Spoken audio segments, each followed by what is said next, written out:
प्रहार करो। आओ, मेरा प्रहार संभाल नहीं पाओगे। आओ,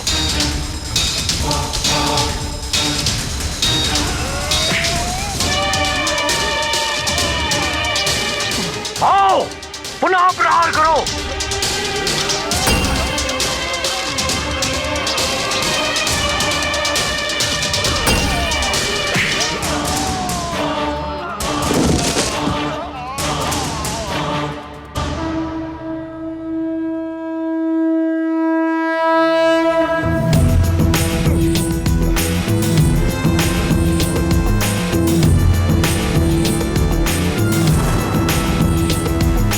पिताश्री,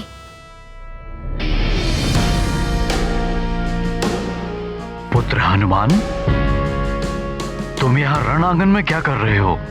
पिताश्री, मुझे भी गदा युद्ध का अभ्यास करना है। हाँ हाँ पुत्र, मैं सिखाऊंगा तुम्हें। आओ।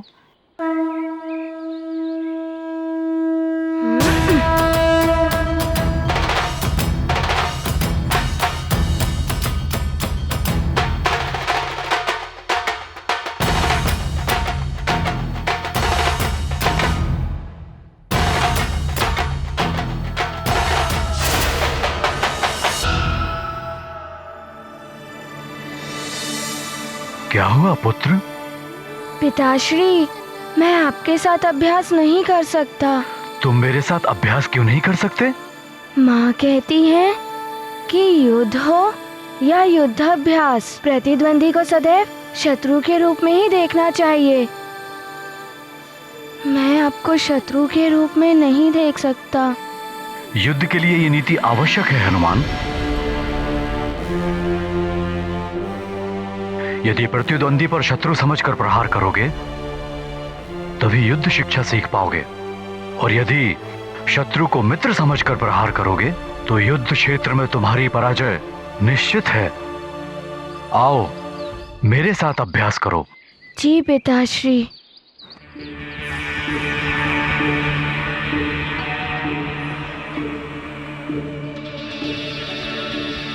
चलो हनुमान, मैं तुम्हें अब अभ्यास कराऊंगा। आज्ञा पिताश्री।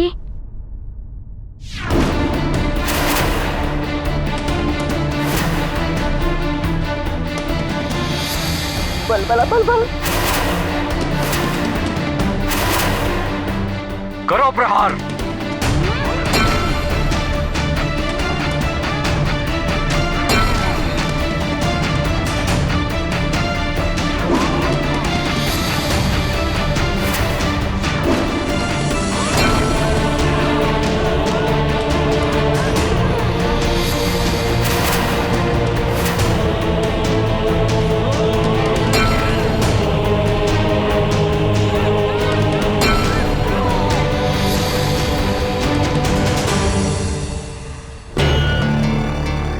क्या हुआ हनुमान?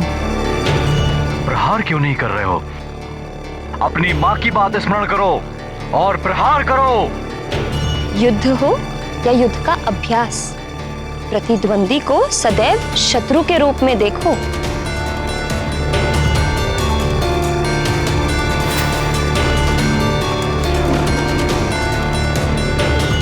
हनुमान, प्रहार करो।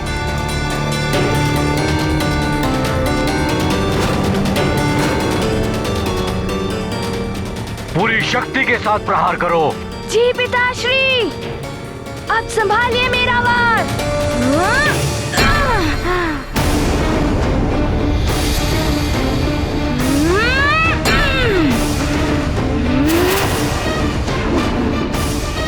और शक्ति के साथ हनुमान।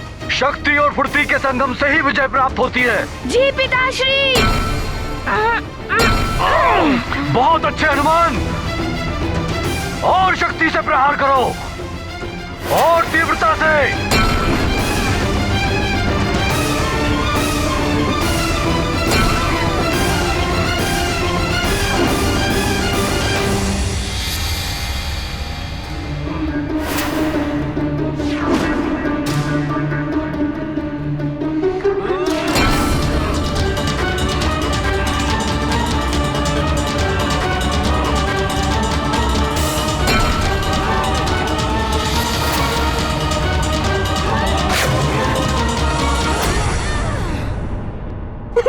बलबला बलबल, आनंद, अति आनंद। आनंद तो बहुत आ रहा है मार्जरी का, तो क्या आती बल? किंतु अधिक आनंद तो तब आएगा जब ये प्रहार सचमुच में पड़ जाएगा। बलबला बलबल। देखते जाओ अतिबल, आगे आगे होता है क्या।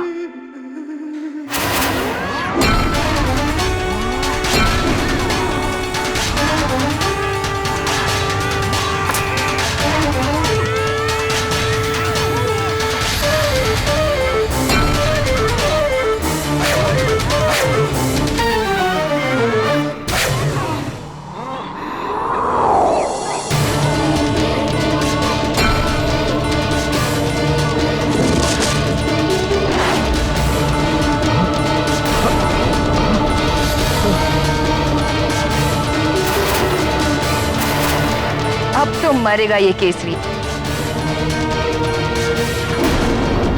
वज्र की शक्ति है हनुमान की गदा में।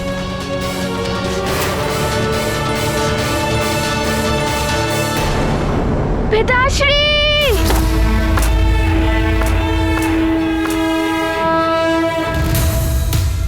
हनुमान या केसरी, कोई तो गया है मृत्यु के मुख में। लगता है पुत्र के हाथों पिता की मृत्यु हो गई। बलबला बलबल।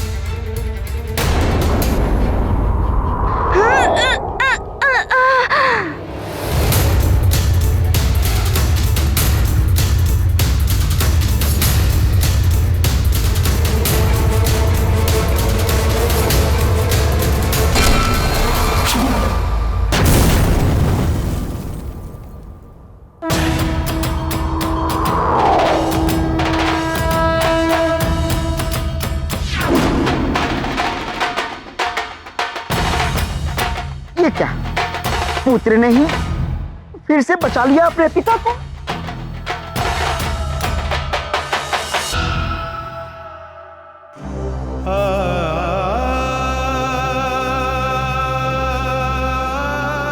पिताश्री!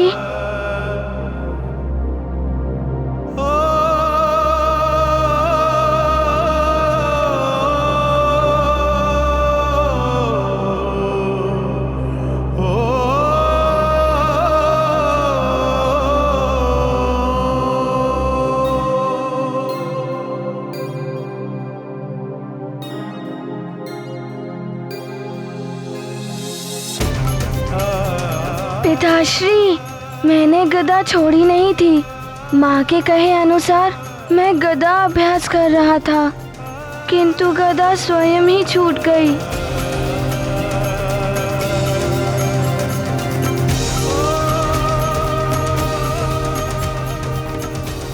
ये चाल तो विफल हो गई। कोई बात नहीं, फिर आएगा अवसर, फिर चलेंगे कोई नई चाल।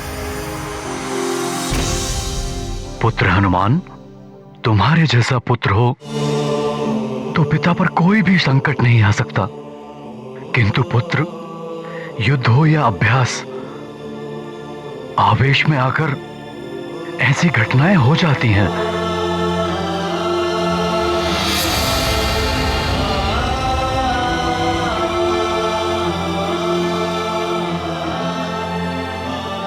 मैं तुम्हें बताऊंगा गदा कैसे पकड़नी चाहिए जिससे कि वो हाथ से न छूटे। पुत्र पिताश्री, कदाचित मैंने अधिक शक्ति का प्रयोग कर दिया था, इसीलिए ऐसा हुआ। पुत्र, तुम अतुलित बल के स्वामी हो, किंतु कहां, कब और कैसे कितनी शक्ति का प्रयोग करना है ये मैं तुम्हें सिखाऊंगा, ताकि गदा हाथ से ना छूटे। आओ पुत्र। जी पिताश्री।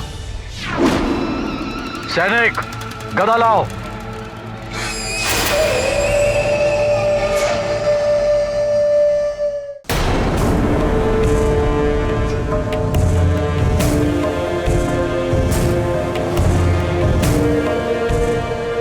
यहाँ से सभी ग्रह नक्षत्र दिख रहे हैं। बहुत सुंदर है यह अंतरिक्ष।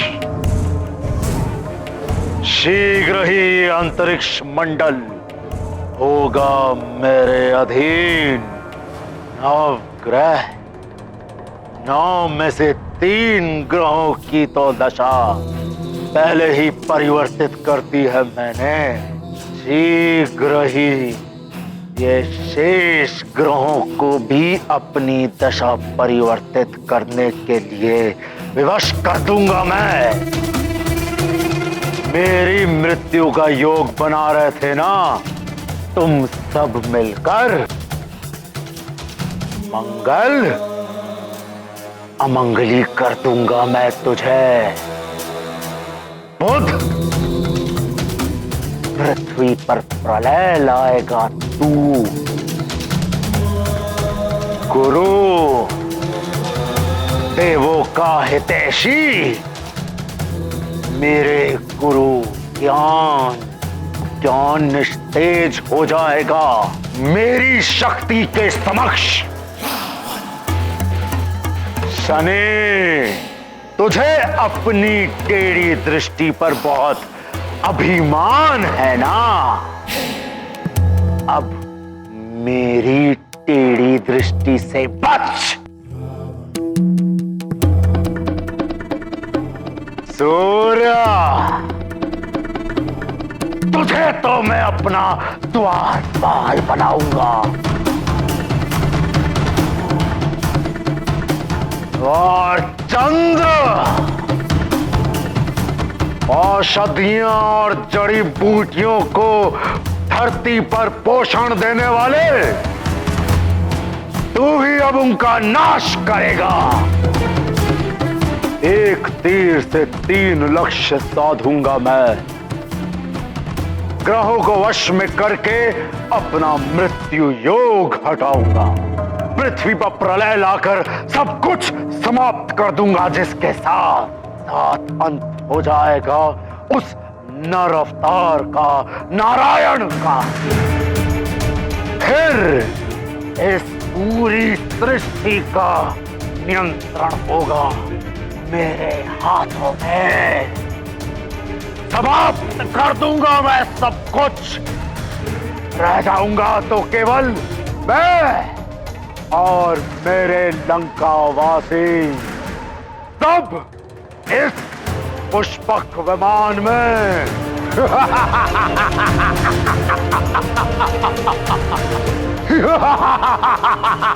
ए चंद्रा, सावधान हो जा। दाशानन रावण आ रहा है तुझे अपना दास बनाने के लिए।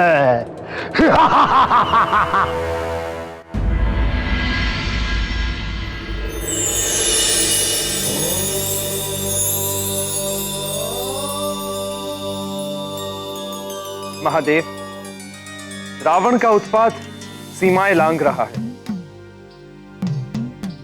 यदि अभी उसे रोका नहीं गया तो अनर्थ हो जाएगा।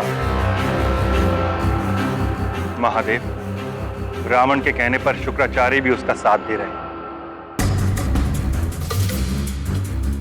इसीलिए शुक्र ग्रह ने अपना झुकाव विपरीत दिशा में कर लिया है, जिसके कारण पृथ्वी मुझ सूर्य ग्रह की ओर बढ़ गई है। हाँ प्रभु, पृथ्वी का तापमान अस्वाभाविक रूप से बढ़ता ही जा रहा है। और राहु और केतु भी असुर होने के कारण रावण का साथ दे रहे हैं। वो भी अपनी दिशा बदलकर अन्य ग्रहों के मार्गों में बाधा उत्पन्न कर रहे हैं। हाँ महादेव, मुझ मंगल ग्रह के मार्ग में आ रहा था राहु। यदि यही स्थिति रही प्रभु, तो ये सृष्टि असमय ही काल के गाल में समा जाएगी। और केतु मुझ बुध ग्रह के मार्ग में आ रहा था। देवेश्वर, रावण आपका भक्त है, अब आप ही उसकी इस विनाश लीला को रोक सकते हैं। देवादिदेव, कुछ करिए, रोकिए रावण। वो चंद्र ग्रह की ओर बढ़ चुका है। महादेव, कुछ कहिए, हम सब बड़ी आशा लेकर आपके पास आए हैं। मेरा दिया हुआ वरदान देवताओं और जगत के लिए अभिशाप बन गया। मेरी मृत्यु किसी भी देव, दानव, नाग, किन्नर और आदि के हाथों ना हो सके। और नर एवं वानर? नर एवं वानर, वो तो तुच्छ हैं पर पितामह। उन्हें छोड़ सबसे अन्य अवध्य होने का वरदान चाहिए मुझे। तथास्तु। रावण ने नर एवं वानर दोनों से सुरक्षा पाली है। वो अपने मायावी सुरक्षा कवच के कारण अब वो सबसे अवध्य हो गया है। देवों, दिया हुआ श्राप और वरदान कभी वापस नहीं होते, इसलिए मैं विवश हूं। आप सबकी कोई सहायता नहीं कर सकता।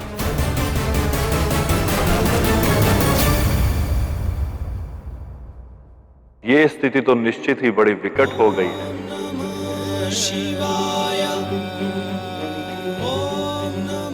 यदि प्रलय मच जाती है और रावण अपने पुष्पक विमान के द्वारा अपने परिजनों के साथ सुरक्षित बच जाता है,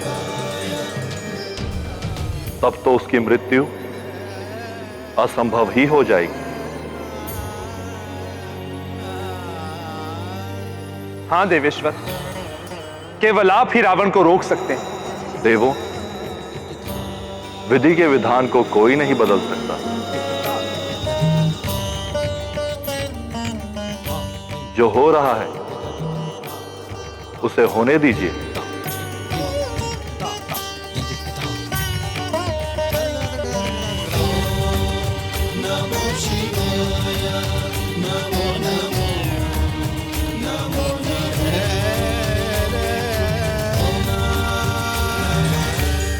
इस बार तो दोनों बच गए, किंतु दोनों के मस्तिष्क में विकारों के बीज तो बो ही दिए हैं मैंने। और एक दिन ऐसा आएगा ही जब ये विकार ही पिता पुत्र को एक दूसरे का शत्रु बना देंगे। किंतु लंकेश ने अपना कार्य आरंभ कर दिया है, इसलिए सबसे पहले आवश्यक है हनुमान को भवन में ही रोके रखना।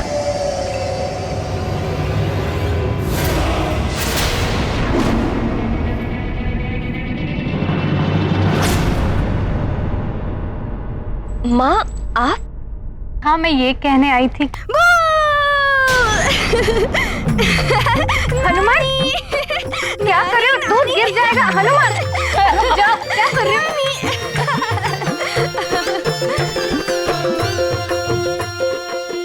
हाँ, आप कुछ कह रही थी? हाँ, मैं वो कहने आई थी।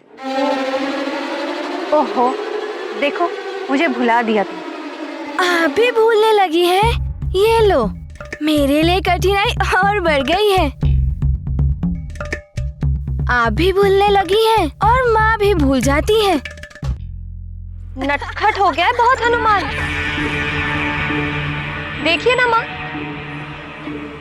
क्या भूलती हूँ मैं?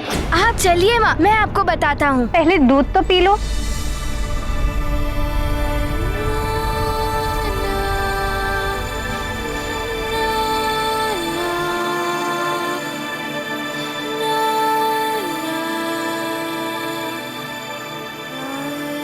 लीजिए नानी, हो गया। अब चलिए माँ।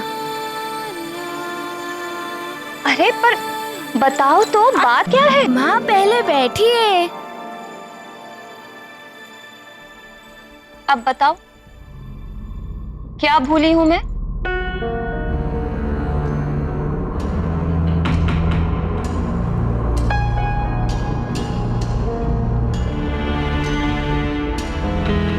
माँ, इन दिनों हनुमान को निंद्रा नहीं आती है, क्योंकि हनुमान की माँ उसे लोरी सुनाना भूल जाती है।